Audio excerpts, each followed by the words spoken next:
चलिए यहीं से हम आगे की चीज़ों को समझते हैं, जहाँ पर हमने अभी देखा है कि हमारा जो मौलिक अधिकार है या किसको प्रदान किया गया है, किसके विरुद्ध प्रदान किया गया है। अभी हमने आपको बताया कि ये जो हमारे मौलिक अधिकार हैं, मौलिक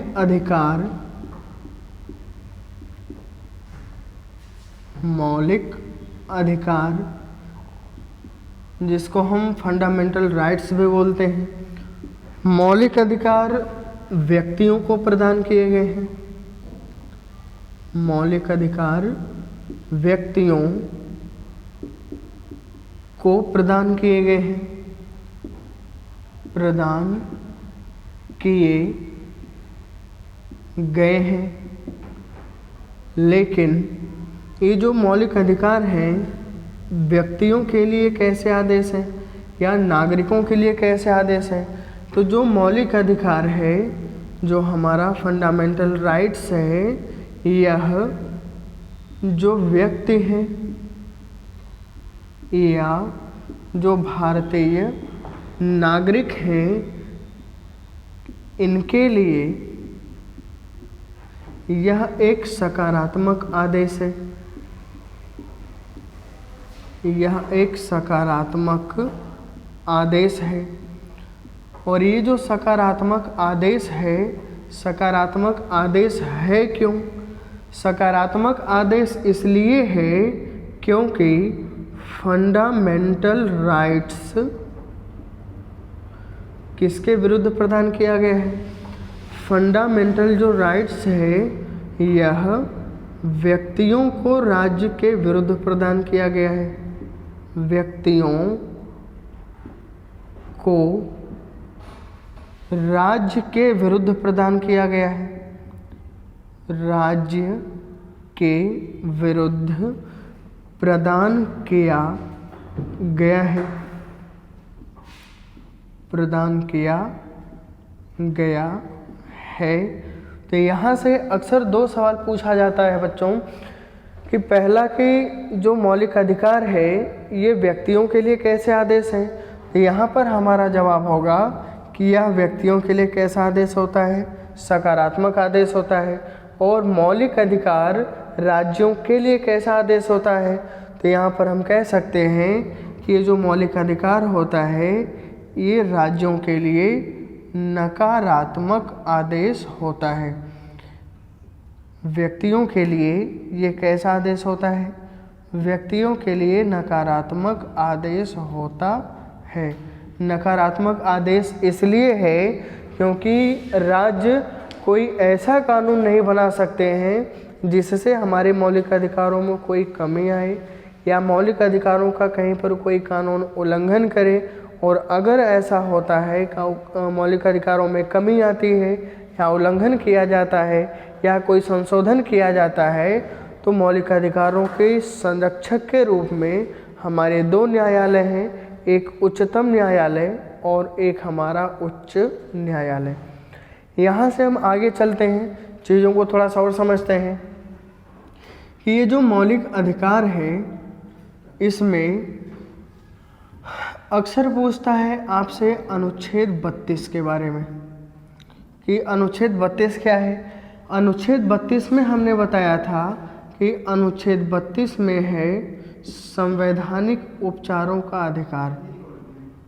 संवैधानिक उपचारों का अधिकार, ये जो संवैधानिक उपचारों का अधिकार है, संवैधानिक उपचारों का अधिकार, इसके अंतर्गत होता क्या है? इसके अंतर्गत यही होता है कि हमारा उच्चतम न्यायालय, हमारे उच्च न्यायालय मौलिक अधिकारों की रक्षा करते हैं, मौलिक अधिकारों का उपचार करते हैं। और ये जो संवैधानिक उपचारों का अधिकार है इसी को डॉक्टर भीमराव अंबेडकर ने, डॉक्टर भीमराव अंबेडकर ने संविधान की आत्मा कहा है। डॉक्टर भीमराव अंबेडकर ने संवैधानिक उपचारों के अधिकार को संविधान की क्या कहा है? संविधान की आत्मा कहा है। जब संविधान सभा में मौलिक अधिकारों के ऊपर, संवैधानिक उपचारों के अधिकार के ऊपर बहस चल रही थी, तो उस टाइम डॉक्टर भीमराव अंबेडकर जी से पूछा गया कि वे कौन से अनुच्छेद है या संविधान का वह कौन सा भाग है जिसको निकाल दिए जाने पर संविधान शून्य हो जाएगा, हमारा संविधान महत्वहीन हो जाएगा। तो डॉक्टर भीमराव अंबेडकर ने कहा कि मैं अनुच्छेद 32 के अतिरिक्त और किसी अन्य अनुच्छेद का नाम नहीं लूँगा, क्योंकि आप सभी जानते हैं कि अगर हम किसी को कितने भी मौलिक अधिकार क्यों ना दे दें, लेकिन अगर उन मौलिक अधिकारों को हम लागू करने का अधिकार नहीं देते हैं तो उनका हमारे लिए कोई महत्व नहीं होगा। इसीलिए डॉक्टर भीमराव अंबेडकर ने संवैधानिक उपचारों के अधिकार को क्या कहा है?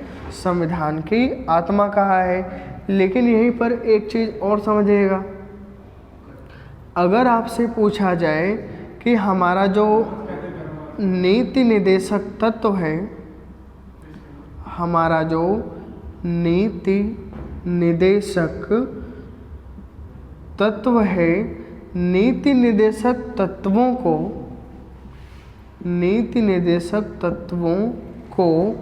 संविधान की आत्मा किसने कहा है? नीति निर्देशक तत्वों को संविधान की आत्मा किसने कहा है?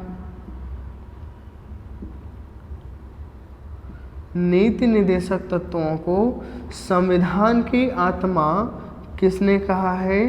तो यहाँ पर हम कह सकते हैं कि ब्रिटिश विधिवेत्ता या कानूनविद जो संविधान के ज्ञाता ठीक ठाक माने जाते हैं, इनका नाम है ग्रेनविल ऑस्टिन। इनका नाम है ग्रेनविल ऑस्टिन, और ग्रेनविल ऑस्टिन ने ही कहा था कि जो नीति निर्देशक तत्व हैं वे भारतीय संविधान के आत्मा हैं। इनके अनुसार भारतीय संविधान की आत्मा कहा गया है नीति निर्देशक तत्वों को। लेकिन अगर डॉक्टर भीमराव अंबेडकर के अनुसार पूछा जाए तो यहाँ पर हम कह सकते हैं कि संवैधानिक उपचारों के अधिकार को संविधान की आत्मा माना गया है।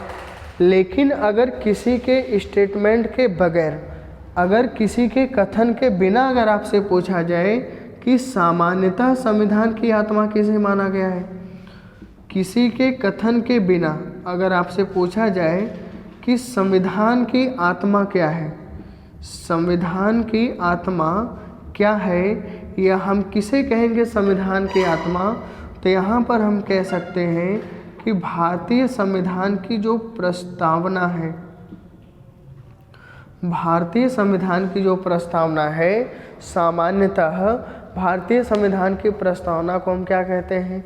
भारतीय संविधान की प्रस्तावना को हम कहते हैं संविधान की आत्मा। समझ में आई चीज़ें?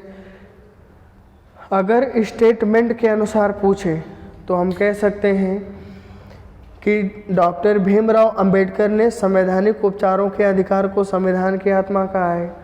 डॉक्टर ग्रेनविल ऑस्टिन ने नीति निर्देशक तत्वों को संविधान की आत्मा कहा है।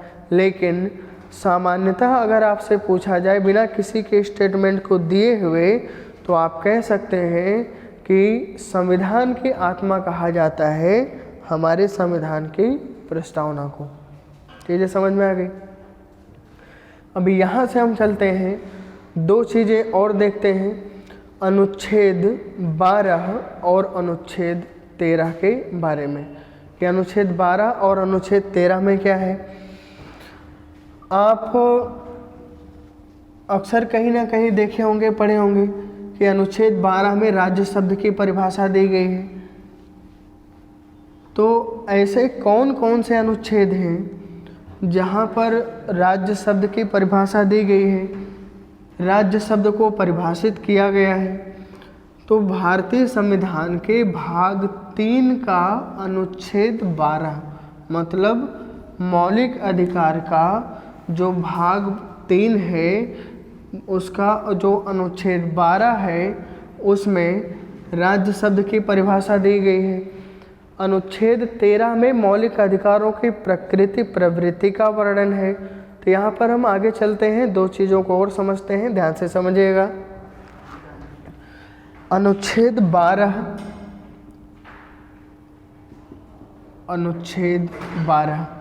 और अनुच्छेद 12 में है क्या? अनुच्छेद 12 में दिया गया है राज्य शब्द की परिभाषा।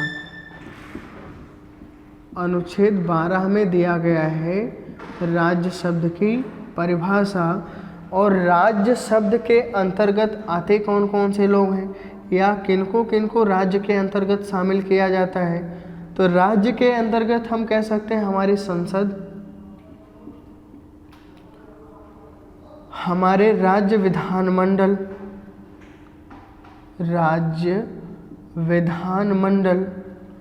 यहाँ पर हमारे संसद से आशय हमारी राज्यसभा और हमारी लोकसभा से है, और राज्य विधानमंडल से आशय हमारी विधान परिषद और हमारी विधान सभा से है। हमारे जो सरकारी और गैर सरकारी संस्थाएं हैं, सरकारी और गैर सरकारी संस्थाएं, गैर सरकारी संस्थाएं, स्थानीय निकाय,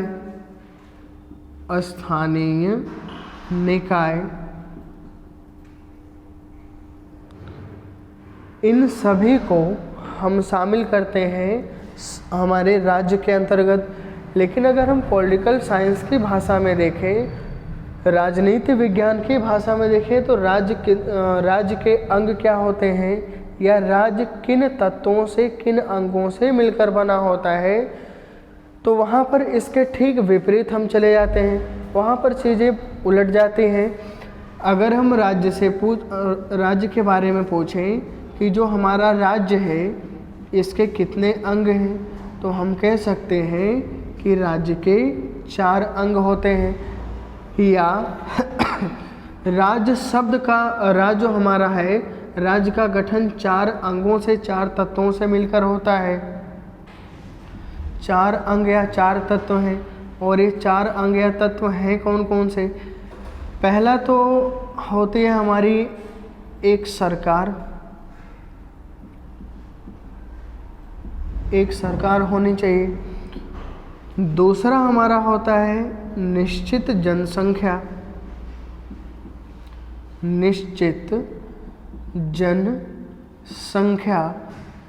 तीसरा हमारा है पर्याप्त क्षेत्रफल, और चौथा है हमारा सबसे महत्वपूर्ण, राज्य का सबसे जो महत्वपूर्ण तत्व है, चौथा, इसको हम बोलते हैं संप्रभुता, या इसी को हम दूसरे शब्दों में कहते हैं प्रभुता संपन्न। ये हमारे राज्य के 4 अंग या राज्य के 4 तत्व हैं। लेकिन अगर आपसे पूछा जाए कि जो राज्य के 4 तत्व या 4 अंग होते हैं, इन सभी में सबसे महत्वपूर्ण अंग कौन सा होता है? सबसे महत्वपूर्ण अंग होता है संप्रभुता या प्रभुता संपन्न। मतलब कोई राज्य तब तक राज्य नहीं कहा जाएगा जब तक वह अपने आंतरिक और अपने बाह्य निर्णय को करने में स्वतंत्र ना हो। मतलब वह अपने किसी भी निर्णय में किसी के द्वारा अगर प्रभावित नहीं होता है, चाहे अंतर्राष्ट्रीय स्तर पर बात की जाए, चाहे राष्ट्रीय स्तर पर, तो वह क्या होगा? राज्य होगा। या ऐसा राज्य या ऐसा राष्ट्र जो इन चारों तत्वों को अगर फॉलो करता है, इन चारों आवश्यकताओं को अगर पूरा करता है, तो उसको हम कहेंगे राज्य। लेकिन यहाँ पर राज्य का परिभाषा थोड़ा सा उससे अलग है। यहाँ पर राज्य को दूसरे रूप में परिभाषित किया गया है। यहाँ पर राज्य के अंतर्गत संसद को शामिल किया गया है। राज्य विधानमंडलों को शामिल किया गया है, सरकारी गैर सरकारी संस्थाओं को शामिल किया गया है, स्थानीय निकायों को शामिल किया गया है, या कह सकते हैं कि इनको मिलने से क्या बनता है, हमारा राज्य निर्मित होता है। लेकिन यहीं पर एक चीज़ और समझ लीजिएगा, जो राज्य शब्द की परिभाषा है, राज्य शब्द की परिभाषा एक स्थान पर और दिया गया है, ये मिलेगा भारतीय संविधान के भाग 4 के अनुच्छेद 36 में। तो कह सकते हैं नीति निर्देशक तत्व का जो अनुच्छेद 36 है उसमें भी राज्य शब्द की परिभाषा दी गई है, और राज्य शब्द की जो परिभाषा अनुच्छेद 12 में है वही परिभाषा अनुच्छेद 36 में है। और यहीं पर एक चीज़ और समझ लीजिएगा, अनुच्छेद 13 के संबंध में, जो हमारा अनुच्छेद 13 है, अनुच्छेद 13 में जो प्रावधान किया गया है, इसमें किया गया है कि जो हमारे फंडामेंटल राइट्स हैं इनकी प्रकृति क्या होगी या इनकी प्रवृत्ति क्या होगी, मौलिक अधिकारों की प्रकृति या मौलिक अधिकारों की प्रवृत्ति। तो यहाँ पर अनुच्छेद 13 में एक सिद्धांत दिए तो गए हैं, 2 सिद्धांत, लेकिन जो हमारे काम का है वो है एक सिद्धांत, और जिसको हम अक्सर पढ़ते हैं, जिसको हम बोलते हैं अधित्याग का सिद्धांत, जिसको हम कहते हैं अधित्याग का सिद्धांत। और जो हमारा दूसरा सिद्धांत है, दूसरे सिद्धांत को हम कहते हैं चंद्र ग्रहण का सिद्धांत, या इसी को हम कहते हैं आच्छादन का सिद्धांत। चंद्र ग्रहण का सिद्धांत, या इसी को हम कहते हैं आच्छादन का सिद्धांत। यहाँ पर जो अधित्याग का सिद्धांत है, इसका सीधा सा आशय ये है कि कोई भी व्यक्ति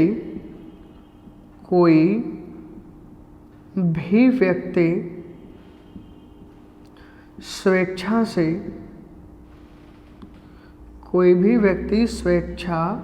से अपने जो फंडामेंटल राइट्स हैं उसके जो मौलिक अधिकार हैं उसको वह त्याग नहीं सकता है या उसका त्याग नहीं कर सकता है। तो यहाँ पर हम कह सकते हैं कोई भी व्यक्ति स्वेच्छा से अपने मौलिक अधिकारों का त्याग नहीं कर सकता है,